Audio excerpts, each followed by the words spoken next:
నమస్తే. Welcome to Telugu 360. మనతోని professor గాలి వినోద్ కుమార్ సార్ అయితే ఉన్నారు. డి60 సంస్థ చైర్మన్, అదేవిధంగా మాజీ dean faculty Osmania campus. Sir నమస్తే సార్. నమస్తే అండి.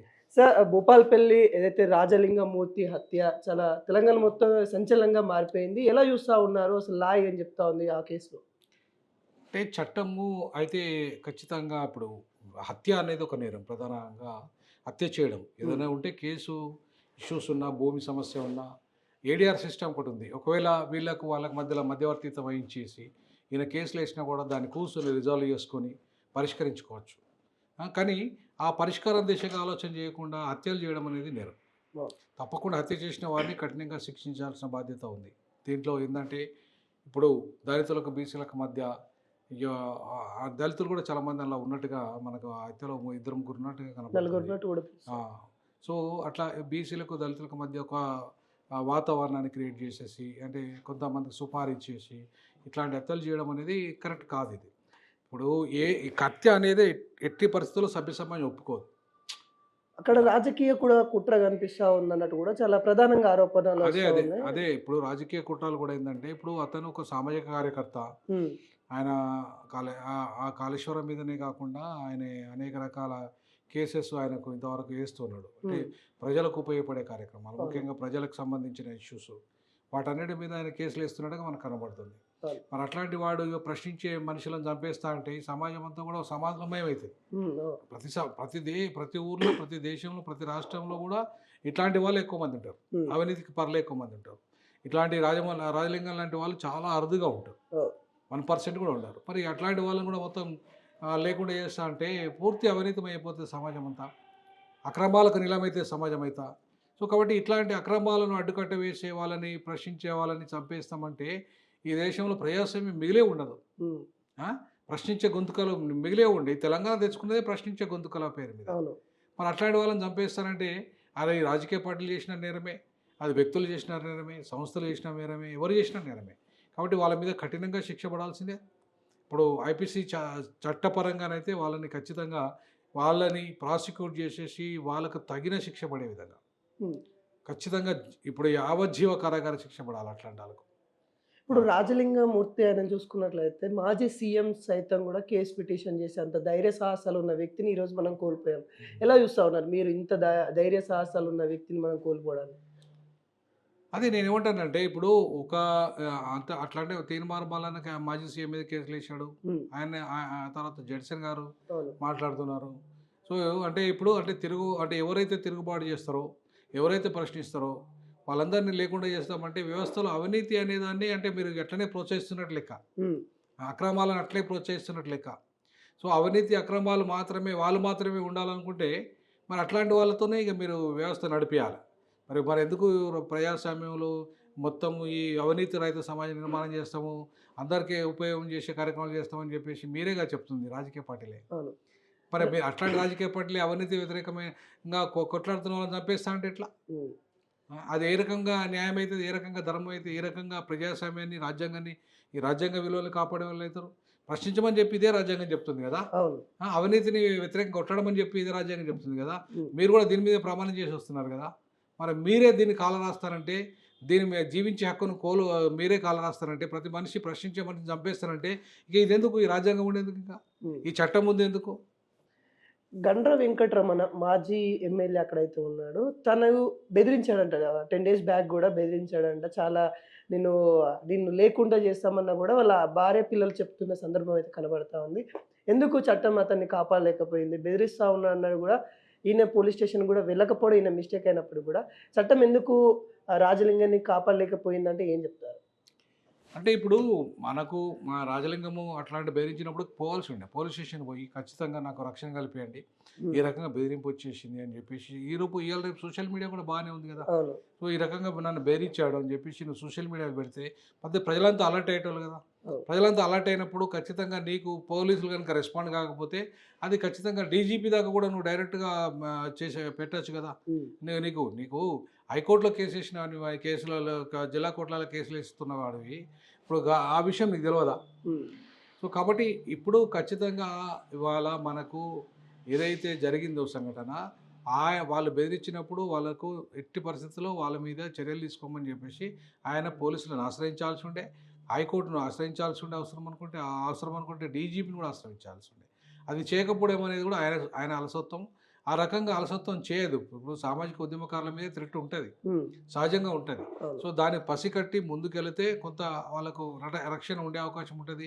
సార్ అక్కడ చూసిన ఆ కేసులో కూడా నలుగురు నిందితులు ఎవరైతే ఉన్నారో వాళ్ళు దళితులు కూడా అని చెప్తా ఉన్నారు. వాళ్ళకంతా కూడా గొడవలు ఉన్నాయి, భూ తగాదాలు ఉన్నాయి, కానీ ఇంత చంపుకునే అంత తగాదాలు లేవు అన్నట్టు కూడా ఆడ ఆరోపిస్తా ఉన్నారు. ఎలా చూస్తా ఉన్నారు అంటే అందులో కూడా దళితులను తీసుకొని వచ్చేసి కావాలని చేసినట్టయితే కొంత కనిపిస్తా ఉంది. ఎలా అనిపిస్తా ఉంది అసలు? అంటే ప్రతి ఊర్లో జరుగుతున్న చరిత్ర అమ్మా ఇది. ఇప్పుడు పాపం దళితులకు బీసీలను పెడతారు, బీసీలను దళితులకు పెడతారు. ఉమ్, ఈ రకంగా అగ్రవర్ణాలు ఇదే కుట్రలు చేస్తూ ఉంటారు, అవును. సహజంగా జరుగుతుంది. కాబట్టి ఇవాళ ఎక్కడైనా ప్రతి ఊర్లో వెనుక ఉండి నడిపించేది అగ్రవర్ణాలు, ఉమ్, అదే పార్టీ అయినా సరే. ఉమ్, కానీ ముందు కొట్లాడుకునేది బీసీ ఎస్సీ ఎస్టీలు. ఉమ్, వాళ్ళ మధ్యలో కొట్లాట, వాళ్ళ మధ్యలో అత్యాచారాలు, అన్యాయాలు, ఈవెన్ అంటరానితనాన్ని గుళ్ళో కూడా రానియకుండా చేసే దళితులను బీసీలే. ఉమ్, ఇట్లాంటి హత్యలు ప్రోత్సహించేది బీసీల మీదే, ఎస్సీ ఎస్టీల మీదే. ఉమ్, వాళ్ళు మాత్రం బాగానే ఉంటారు. ఉమ్, డబ్బు పడేస్తారు, వీళ్ళకు కొట్లాట పెట్టిస్తారు, అధికారం వాళ్ళు అనుభవిస్తారు, వాళ్ళు ప్రొటెక్ట్ అవుతారు. అది ఏ పార్టీ అయినా వాళ్ళ అగ్రవర్ణాలు వాళ్ళు ప్రొటెక్ట్ చేసుకుంటారు. పాపం అన్యాయం అయ్యేది ఈ కింది కులాల. సో కాబట్టి ఇప్పటికైనా చాలా జాగ్రత్తగా కింది కులాలు వాళ్ళు ఉండాలి. ఏంటంటే డబ్బులకు ఆశపడు, లేకపోతే ఇంకేదానికన్నా ఆశపడు ఈ రకంగా పోతే రేపు మన దాంట్లో రేపు నీ సమాజంలో ఏమైనా అన్యాయం జరిగినా కూడా మళ్ళీ నీకు ఎవడు రాడు, రెస్క్యూ రాడు. అవును. కాబట్టి ప్రతి వాళ్ళు కూడా ఈ పీడితులు ఎవరైతే ఉన్నారో బడుగు బలైన వర్గాలు ఒకరి మీద ఒకరు నిందలు వేసుకొని ఒకరి మీద ఒకరు కొట్లాడుకునే విధంగా ఉండకుండా ఖచ్చితంగా ఏదైనా ఉంటే సమస్యను కూర్చొని పరిష్కరించుకోవాలి. అదంతే ఇప్పుడు జమ్మూ కాశ్మీర్ సమస్యనే అయింది, ఉమ్, పెద్ద పెద్ద సమస్యలే పరిష్కారం అవుతున్నాయి. అవును. వర్గీకరణ సమస్యనే పరిష్కారం అవుతుంది. ఆ చిన్న సమస్య, భూమి సమస్య, ఊర్లో ఉన్న సమస్య, అది భూమి సమస్య ఏది పెద్ద ప్రపంచ సమస్య కాదు కదా. అవును. అదేనంటే కూర్చొని మాట్లాడుకోవచ్చు. ఏదైనా ఒకవేళ ఇప్పుడు నిజంగానే వాళ్ళు నిజం బయటికి చెప్పేదంటే అంటే గడ్డ రమణారెడ్డి కావచ్చు, ఇంకా సంథింగ్ వేరే వాళ్ళు ఎవరైనా కావచ్చు, ఇట్లా డబ్బులు ఇస్తాను మేము చంపాము అని వాళ్ళు చెప్తే ఒకవేళ వాళ్ళకి ఏ విధంగా ఉండబోతా ఉంది శిక్ష? అంటే ఇచ్చిన వారికి ఏ విధంగా ఉండబోతుంది? ఖచ్చితంగా ఉంటుందండి. ఇప్పుడు ఖచ్చితంగా చేయించిన వాళ్ళు నేరస్తులే, ఉమ్, చేసిన వాళ్ళు నేరస్తులే. అదే. ఇద్దరికి కూడా ఆ కోర్టు డిసిషన్ ఇంకా ఎవిడెన్స్ మీద ఆధారపడి జీవ కారాగార చేసి మళ్ళీ శిక్ష కూడా వేయచ్చు. ఉమ్, సో ఆ రకంగా చట్టం ఉంది, బట్ ఎవిడెన్స్ మీద ఆధారపడి ఉంటుంది. ఏదైనా శిక్ష అనేది ఎప్పుడు కూడా ఊరికే ఉండదు. ఉమ్, ఎవిడెన్స్ చూపెట్టాలి. ఏస్ వీళ్ళు చేసిండ్రు, ఇది వీళ్ళ వల్ల అయింది, ఏస్ వాళ్ళు కూడా ఒప్పుకోవాలి రేపు కోర్టు ముంగట, ఏస్ మేమే చేసినాము, ఉమ్, పలాని కారణాల వల్ల చేసినాము, పలాని వ్యక్తి మామూలు ఇట్లా చేయించిండు అని చెప్పేటట్టుగా అది రావాలి. వచ్చినప్పుడు మాత్రమే అవుతుంది. అంతేగాని మనము ఏదో వార్తా కథనాలలో వచ్చిందనో, టీవీ ఛానల్ వచ్చిందనో, అట్లాంటి వాటిలో వచ్చిందనో ఎవిడెన్స్గా పూర్తి ఎవిడెన్స్గా తీసుకునే పరిస్థితి లేదు. అవును. కాబట్టి ఎవిడెన్స్ అనేది ఎట్టి పరిస్థితుల్లో ప్రూవ్ చేయబడాలి. ఇంకోటి ఈ మరణం పైన ఇటు కాంగ్రెస్ కానీ ఇటు బీఆర్ఎస్ కానీ మీ వాళ్ళని అంటే మీ వాళ్ళని అని ఇద్దరిని ఒకరినొకరు చూపించుకునే పరిణామాలు కనబడుతుంది. దీని మీద ఈ చావు మీద రాజకీయాలు చేసే తీరుని ఎలా చూస్తా ఉన్నారు? అదే ఇప్పుడు అగ్రవర్ణాలు, వాళ్ళైనా అగ్రవర్ణాలే, వీళ్ళైనా అగ్రవర్ణాలే, ఉమ్, ఎవరైనా అగ్రవర్ణాలే కదా. అవును. మీ వల్ల అని చెప్పేసి ఈవెన్ ఆయన కోమటిరెడ్డి అదేదో వీడియో కూడా రిలీజ్ చేశాడు. వాళ్ళ కూతురు మాట్లాడేది, వాళ్ళ కూతురు రాజలింగమూర్తి కూతురు మాట్లాడేది. మాట్లాడింది. ఉమ్, సో కాబట్టి అంటే వాళ్ళ ఏమవుతుందంటే అధికార పార్టీ అయినా ప్రతిపక్ష పార్టీ అయినా చివరికి వచ్చేసరికి అగ్రవర్ణాలే కాబట్టి వాళ్ళు కాంప్రమైజ్ అవుతారు లోపల. ఉమ్, కానీ ఎవరు బాధితులు అయితే లాస్ట్కు ఎవరు వాళ్ళ కుటుంబం నష్టపోతుంది, ఉమ్, ఇటు చంపిన వాళ్ళు నష్టపోతారు, వాళ్ళ కుటుంబాలు నష్టపోతారు, రేపు జైలు పాలై. ఉమ్, సో చివరికి లబ్ధి పొందేది ఎవరు? రాజకీయ. వాళ్ళు రాజకీయ నాయకులు, అగ్రవర్ణాలు. సో కాబట్టి ఇప్పటికైనా ఇట్లాంటి కేసులు ఎన్నో జరుగుతున్నాయి ఊర్లలో. ఉమ్, చివరికి నష్టం జరిగేది మాత్రం బడుగు బలహీన వర్గాలకే. అవును. కాబట్టి బడుగు బలహీన వర్గాల అప్పటిదప్పుడు డబ్బుల కోసము వాటి కోసం వీటి కోసం ఆశపడి మీ కుటుంబాలు నాశనం చేసుకోకండి, మీ జీవితాలు నాశనం చేసుకోకండి. ఎవరు హత్య చేసిన నేరమే, ఉమ్, హత్య చేపించిన వాళ్ళు నేరస్తులే. కాబట్టి హత్య చేసిన నేరమే, చేపించిన నేరమే. కాబట్టి ఇద్దరికి శిక్ష పడాలి, ఇద్దరికి చట్టపరంగా చర్యలు తీసుకోవాలి. అట్లాంటి పునరావృతం కాకుండా ఉండాలి. ముఖ్యంగా ఈ కింది కులాల వాళ్ళు ఇట్లాంటి వాటిలలో అస్సలు ఇన్వాల్వ్ కాకుండా ఉండి మీ కుటుంబాలని అట్లాంటి వాటికి దూరం చేసే విధంగా చదువుకొని మంచి ఉద్యోగాలు, ఉపాధి, ఇంకా మంచి జీవితాలు ఆ దిశగా వెళ్ళాలి. అంబేద్కరిస్ట్గా నేను ఆ విధంగా నేను కోరుకుంటున్నాను. సరే, ఇంకోటి వెంకటరెడ్డి కోమటిరెడ్డి కానీ లేకుంటే ఇంకా మినిస్టర్స్ కానీ వీళ్ళందరూ మాట్లాడుతున్న గవర్నమెంట్ వాళ్ళ చేతుల్లోనే ఉంది. హోమ్ మినిస్టర్ వాళ్ళ చేతుల్లోనే ఉంది. అధికారం మొత్తం వాళ్ళ చేతుల్లోనే ఉంది. వీళ్ళు పక్కోళ్ళ మీద నిందేసి ఆ ఏదైతే సమయాన్ని గడుపుతా ఉన్నారో ఇది ఎలా చూస్తా ఉన్నారు? దానికే అందుకే పోలీసులు ఏం చేయాలంటే, పోలీసులు కూడా ఇందులో రాజకీయ ప్రమేయం ఉన్నా సరే, రాజకీయ నేతలను కూడా ఖచ్చితంగా దాంట్లో పేర్లు ఎవరు వచ్చినా కూడా హ్మ్. సీరియస్‌గా వాళ్ళకు భయపడో, లేకపోతే వాళ్ళు కూడా డబ్బులకు ఆశపడో, లేకపోతే ఇంకేదానికి ఆశపడో, ఇంకా అదే ఒత్తిళ్ళకు భయపడో, హ్మ్. ఇట్లాంటివి చేయకుండా చట్టపరంగా గనక పోలీసులు వివరించగలిగితే అసలు ఈ పరిస్థితి ఇక్కడి దాకా రాదు. ఓకే. ఇక్కడి దాకా రాదు. ఎందుకంటే ఏవైనా ఖచ్చితంగా పోలీస్ యంత్రాంగం ఇంటెలిజెన్స్ ఉంటది. ఏం హ్మ్. జరగబోతది అనే దాన్ని ముందే పసిగట్టే అవకాశం కూడా ఉంటది. అవును. కాబట్టి పోలీసులు చాలా కీలక భూమిక పోషించి ఎవరైతే నేరస్తులు ఉన్నారో వాళ్ళకి శిక్ష పడే విధంగా, తర్వాత నేరాన్ని ప్రోత్సహించిన వాళ్ళకు కూడా హ్మ్. ఆ! వాళ్ళకు కూడా శిక్ష పడే విధంగా పోలీసులు నిష్పక్షపాతంగా గనక వ్యవహరించి ఉంటే ఖచ్చితంగా ఇట్లాంటి పునరావృతం కాకుండా ఉంటాయి. జరిగిన సంఘటనలో ఇవాళ రాజలింగమూర్తి ఎవరు హత్య చేసిండ్రో వాళ్ళకి శిక్ష పడే అవకాశం ఉంటది. వాళ్ళకు న్యాయం జరిగే ఆస్కారం ఉంటది. ఇంకోటి కాళేశ్వరం కేసు ఏదైతే ఉందో, ఇటు కేసీఆర్ మీద ఉంది, హరీష్ రావు మీద ఉంది. ఈ కేసు ఎలా ఉండబోతా ఉంది? ఎందుకంటే కేసు ఏసిన వ్యక్తే లేడు కాబట్టి, ముందు ఏ విధంగా అదే ఉండబోతుంది? కేసు కోర్టు వేసిన వ్యక్తి లేకపోతే ఆ కేసు కంటిన్యూ కాదు. హ్మ్. ఎందుకంటే ఇప్పుడు దాని తరఫున ఇంకొకరన్నా వాదించేవాళ్ళు కావాలి. ఓకే. ఎవరో ఒకరైతే ఎవిడెన్స్ ప్రూవ్ చేసేవాళ్ళు కావాలి కదా. హ్మ్. కాబట్టి ఆ ఎవిడెన్స్ ప్రూవ్ చేయడానికి కేసు లేనప్పుడు ఆ కేసు కోర్టులో పోతుంది. హ్మ్. ఎందుకంటే చేసే అంటే ప్రూవ్ చేయాల్సిన వ్యక్తి చనిపోతే ఇంకెవరు దాన్ని ప్రూవ్ చేస్తారు. హ్మ్. సో కాబట్టి పిటిషనర్ లేకపోతే కేసు ఉండదు కదా. ఓకే. కేసు కోర్టులో పోయే అవకాశం ఉంటుంది. అంటే ఇప్పుడు దాంట్లో భాగంగానే ఇదంతా జరిగిందని అనుకోవచ్చా మనం? అనుకోవచ్చు కూడా. హ్మ్. అట్లా కూడా అనుకోవచ్చు. ఎందుకంటే ఇప్పుడు ఇట్లాంటివి చేయడానికి కూడా చేస్తారు. హ్మ్. అట్లాంటి కార్యక్రమాలు చేస్తారు. ఓకే. అంటే ఈ కేసు గూడా మళ్ళీ దీంట్లో ఇన్వాల్వ్ అయితే కాళేశ్వరం కేసు ఏదైతే ఉందో, తన మరణం కేసు ఏదైతే ఉందో, ఈ 2 ఒకేసారి విచారణకొచ్చి ఒకవేళ వెళ్ళేది ఉంటే వీళ్ళకేమైనా శిక్ష పడే అంటే బీఆర్ఎస్ వాళ్ళకేమైనా శిక్ష పడే ఛాన్సెస్ ఏమైనా ఉంటాయా? ఎవరైనా నిరూపణ బీఆర్ఎస్ అయితే. గానీ, ఇంకెవరైనా గానీ ఇప్పుడు నేనేమంటే ఒక పార్టీ పేరు చెప్పదలుచుకోలేదు. ఎందుకంటే మనము అది ప్రూవ్ అయ్యేదాకా ఆ పార్టీ, ఈ పార్టీ అని హ్మ్. చెప్పలేము. హ్మ్. హ్మ్. అది కేవలం ప్రచారం మాత్రమే. ఇప్పుడు అక్యూజ్డ్ వేరు, నేరస్తుడు వేరు. అవును. సో, అక్యూజ్డ్ అనేది ఇప్పుడు మనం ప్రాథమికంగా బీఆర్ఎస్‌లు చేసి ఉండొచ్చు అనే ఒక నిర్ధారణకు వస్తున్నాం అంతే. అవును. అది అది నిజం కాదు. నిర్ధారణ మాత్రమే. ఒక అక్యూ అక్యుజేషన్ మాత్రమే. హ్మ్. ఆరోపణ మాత్రమే. సో, అది నిర్ధారణ అయిన తర్వాత మనము బీఆర్ఎస్సా, బీజేపీ ఇంకొక పార్టీ, కాంగ్రెసా అనేది చెప్పొచ్చు గానీ, వాళ్ళు అందులో కూడా ఎవరు అనేది చెప్పొచ్చు మనం. అంటే ఎందుకు అడిగానంటే ఈ క్వెషన్ గూడా, అయితే ఈరోజు వచ్చిన వార్త ఏందనంటే కింది కోర్టు స్థాయి ఏదైతే నిన్న ఒక తీర్పు వెల్లడించింది. కేసీఆర్ గాని, హరీష్ రావు గాని వాళ్ళు రాకున్నా పర్లేదు, వర్చువల్‌గా కోర్టుకు హాజరైనా పర్లేదన్నట్టు ఒక వార్త అయితే వస్తా ఉంది. ఇది ఎలా ఈ పరిణామాలు ఎలా చూడొచ్చు?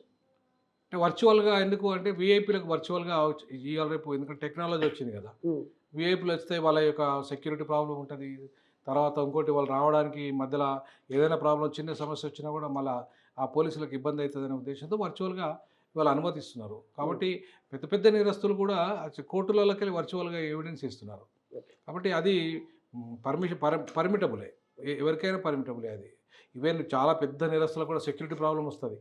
వాళ్ళు హ్మ్. రావాలంటే కోర్టు దాకా రావాలంటే మధ్యలో ఏమైనా జరగచ్చు. ఓకే. సో, కాబట్టి అది కూడా దృష్టిలో పెట్టుకొని వాళ్ళకి వర్చువల్ పర్మిషన్ ఇస్తారు. సో, ఫైనల్‌గా ఎవరైతే రాజలింగమూర్తిని చంపిన వాళ్ళ నలుగురు దళితులున్నారో వాళ్ళకి ఎటువంటి శిక్ష ఉండబోతా ఉంది? ఎందుకంటే పోలీస్ స్టేషన్ సమీపంలోనే ఆడ హత్య చేయడం, దానికి సంబంధించిన అన్ని ఆధారాలు గూడా పోలీసులైతే సేకరించారు. ఎలాంటి శిక్ష అంటే ఉండబోతా ఉంది? పోలీసులు రేపు కోర్టుకు సబ్మిషన్ చేసిన దాన్ని బట్టి ఉంటది. హ్మ్. ఇప్పుడు ఏదైనా ఎవిడెన్స్ కోర్టు దాకా రావాలా. పోలీస్ స్టేషన్ వరకే పరిమితం అయితేనో లేదా మీడియాలో వస్తేనో జరగదు.